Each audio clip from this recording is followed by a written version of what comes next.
really living in alignment and really being happy from within all comes down to the relationship that you have with you. So it's all about building that relationship that you have with you. So what makes a good relationship between two people?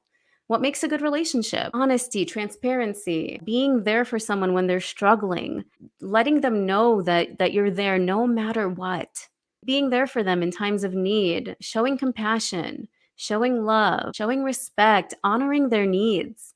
These are all components of a good relationship. So now let's turn that inward. Are you honoring your own needs? Are you showing yourself compassion? Are you showing yourself love no matter what's going on? Are you respecting yourself? Are you aligning with what's true for you? And that relationship with yourself, there's really a range of the kind of relationship we can have with ourselves. We don't even know that we can have a relationship with ourselves. We're seeking validation, we're seeking approval, we're seeking appreciation from the outer world, from the external world. And happiness from within is we're no longer seeking that approval, that validation, or anything else that we need to feel like we're the human beings from out there. And we're learning how to provide it for ourselves.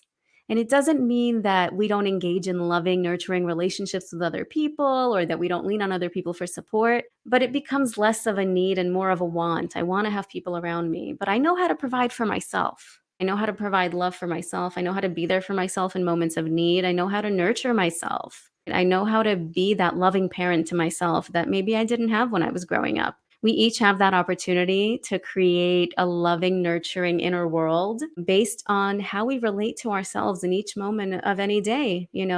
Our thoughts and emotions come up, for example. What do? Are we pushing them away? Are we ignoring them? Are we suppressing them? Are we hiding them? Are we pretending they're not there? And that's the norm. That's kind of what we're taught to do. But if you, again, take that outside and consider that a relationship between you and yourself, it's kind of like you're pushing somebody away all the time. Somebody's trying to get your attention and you're saying, I don't have time for you. Like, I don't have time. I'm busy, or you don't feel good, so I'm not going to pay attention to you, right? Our thoughts and emotions are reflections of our inner world, our inner child, however you want to think of it. And it's really important that we tend to what's going on inside. So again, we each have an opportunity to really build a relationship from the inside that expresses as happiness on the outside. And we can still have a fancy house if that's what we really want. We can still have a successful podcast. We can still have whatever we want. But our happiness isn't dependent on that. And to me, that's true happiness. Knowing that I can be content no matter what is going on in life. Because guess what? Life is filled with all sorts of experiences, good, bad, somewhere in between. We're going to have it all. Many people end up being on a roller coaster of emotion their whole life because things are good, I feel good. Things are bad, I feel bad. And for me, it's like, okay, that's one way to live, but what if we can live without that roller coaster?